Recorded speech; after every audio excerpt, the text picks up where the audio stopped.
Subscribe now and press the bell icon. Never miss an update.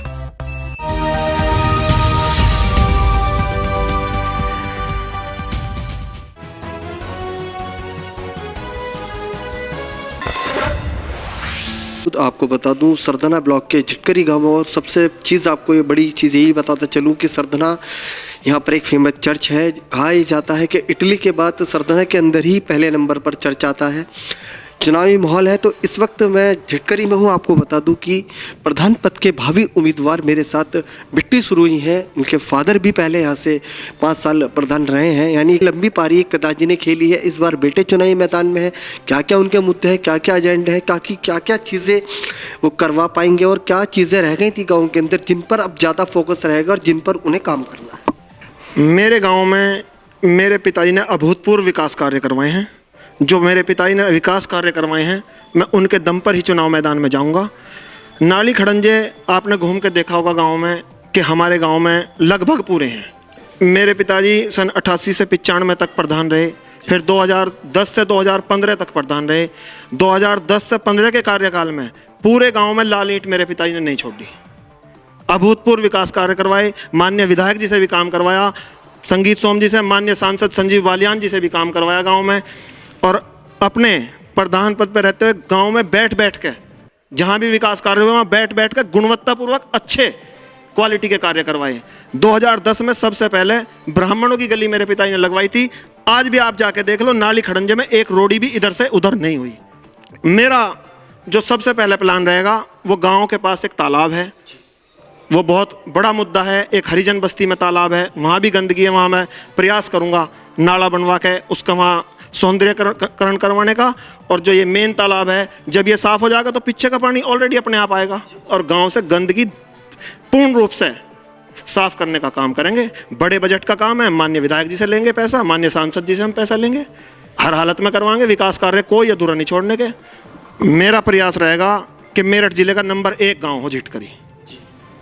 अगर कहीं गाँवों में विकास की बात आवे तो सबसे पहले झिटकरी का नाम लिया जाए कि झिटकरी मॉडल विलेज है। हम फिर नई नई टेक्निक से जो है युवाओं को जोड़ने का काम करेंगे। युवाओं के लिए जिम का निर्माण करवाएंगे, ये हमारे एजेंडे में है। हमारे गांव में 2 पंचायत घर हैं जो मेरे पिताजी ने निर्माण करवाया था, जिनका जब 88 से 95 तक प्रधान रहे थे। एक हरिजनों की बस्ती में है, एक सैनियों की बस्ती में है। योगा सेंटर का हम भरसक प्रयास करेंगे और प्रयास ही नहीं करवाने का काम करेंगे। हमारे यहाँ भंबोरी झिटकरी रोड पे एक आश्रम है, वहाँ अब भी योगा क्लासेस चलती हैं।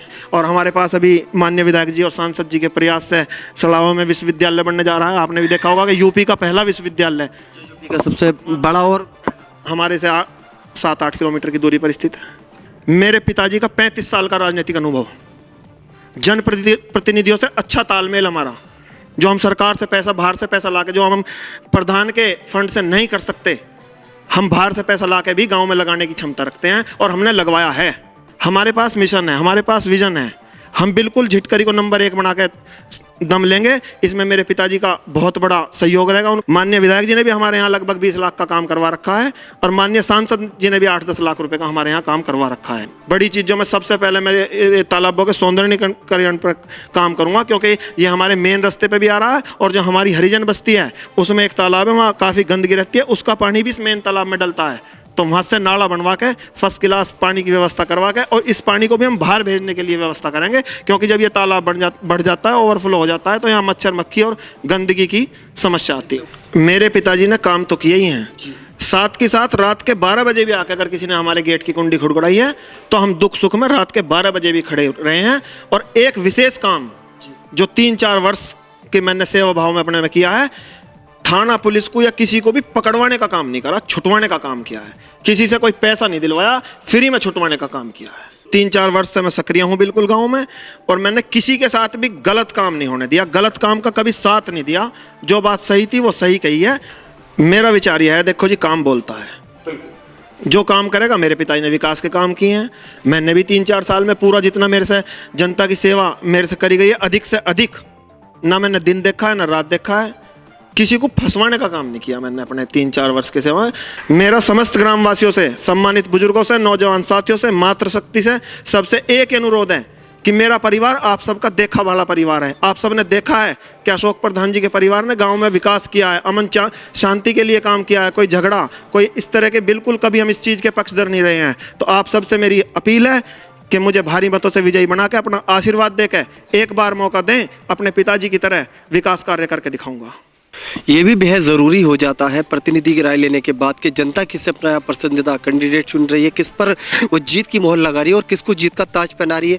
मेरे साथ बिट्टू जी के यहाँ पर पिताजी हैं, लगातार 13 साल प्रधान रहे और 35 साल का लगभग राजनीति का भी ज्ञान है और काफ़ी अच्छे लोगों से संबंध भी है। उनसे भी जानते हैं कि किस तरीके से वो देख पा रहे हैं बेटे को। नहीं, सबसे पहले तो मैं आपको ये बताना चाहूँगा कि मेरा परिवार कभी कोई राजनीतिक परिवार नहीं था। अपनी खेती करते थे और सीधा अपना काम करने का काम मतलब था। लेकिन मेरी कुछ रुचि इसमें हुई राजनीति में, तो मैं 88 में प्रधानी का चुनाव लड़ा और गांव ने मुझे बड़े प्यार से लाड़ दुलार से प्रधान बनाया और मैंने गांव में काम किया। और काम में कहीं मैंने कोई किसी सब क्वालिटी से समझौता नहीं किया और हर आदमी का काम बराबर किया। उसके बाद 95 के बाद 2010 से 15 तक मैं प्रधान रहा। सारे गांव में इंटरलॉकिंग कराना, नाली बनवाना, पब्लिक के काम कराना, सब मतलब मैंने अपने टाइम में किया और बिल्कुल पारदर्शिता से किया। उसका ये वो है प्रभाव कि गांव वाले जो है काफ़ी हमारे साथ हैं और लड़के को समर्थन देने की वायदा करते हैं। नहीं, इसमें ऐसा होता है कि हम जो है अपनी पार्टी के आदमी जो हमारे हैं सलाहकार, उन सबको इकट्ठा करते हैं, उनसे नहीं अभी नहीं हुई, अब होगी क्योंकि अभी रिजर्वेशन नहीं हुआ है। तो इस वजह से अभी जो है वैसे ही चल रहा है काम। रिजर्वेशन की डिक्लेरेशन हो जाएगा कि भाई इसमें इस गाँव में फला आदमी का लड़ेगा, उस जाति का लड़ेगा। उसके बाद सबको बुला के अपने समर्थकों से बात सलाह मशवरा करके जब ही इसका निर्णय फाइनल होगा। बहुत अच्छी उम्मीद है, यही उम्मीद है। और उनके पिताजी ने हमेशा बेदाग काम करे हैं, कोई आज तक उनके ऊपर भद्दा दाग नहीं है, कहीं बेईमान ना किया है या कहीं रिश्वत ली है, ऐसा कोई उन पर आक्षेप नहीं है। तो बेटे से भी यही उम्मीद है? बिल्कुल बिल्कुल बिल्कुल चमकेगा। विकास का मुद्दा है जी, विकास यही मुद्दे हैं कि जो मतलब पहले यहाँ पर हुआ है काम, उससे अच्छा काम, हाँ उससे बढ़िया होगा, उससे अच्छा करेंगे। हमें तो 100% उम्मीद है कि यही रहेगा। तो यानी पूरा समर्थन, पूरा सपोर्ट बिट्टू जी के साथ। जी हाँ। जो कार्य बिट्टू जी के पिताजी ने कराए हैं, बिट्टू जी जो है उनसे ज़्यादा संघर्षशील हैं और बहुत विकास कराएंगे गांव का। गांव को बहुत उम्मीद है और ये खरे उतरेंगे अपने कार्यों पे और विजयी भी भारी मत से होंगे। अखिल सरोई हमारा पूरा समर्थन बिट्टू जी को है और हमें उम्मीद है कि गांव का विकास और बढ़िया करेंगे। मेरा भी समर्थन पूरा बिट्टू को ही है जी। यानी चारों तरफ से गांव के अंदर एक ही आवाज़ है, बिट्टू जी। जी, बिट्टू जी से तो हमें गांव के सारे ही जो छूटे हुए कार्य हैं उन सभी की उम्मीद है जो रह गए। बाकी हमारे अशोक प्रधान जी ने काफ़ी कार्य यहाँ करा रखे हैं और यही उम्मीद रखते हैं जी कि बिट्टू जी से जो हमारे छुट्टे हुए काम हैं जो हमारी नज़रों में हैं वो हम बिट्टू जी से कराने की कोशिश करेंगे। आपने देखा कि गांव के अंदर जो माहौल बना हुआ है, एक ही तरफ या ज़्यादा माहौल बना हुआ दिखाई दे रहा है क्योंकि लगातार अच्छे कामों की वजह से लोग दोबारा भी यहाँ पर बिट्टू जी को पसंद कर रहे हैं। कि जिस तरीके से पिताजी ने गांव को चमका के रखा, तो लोग इस बात को देख पा रहे हैं कि बेटा भी इसी तरीके से आगे गाँव की सेवा करेगा और गाँव इसी तरीके से चमकेगा।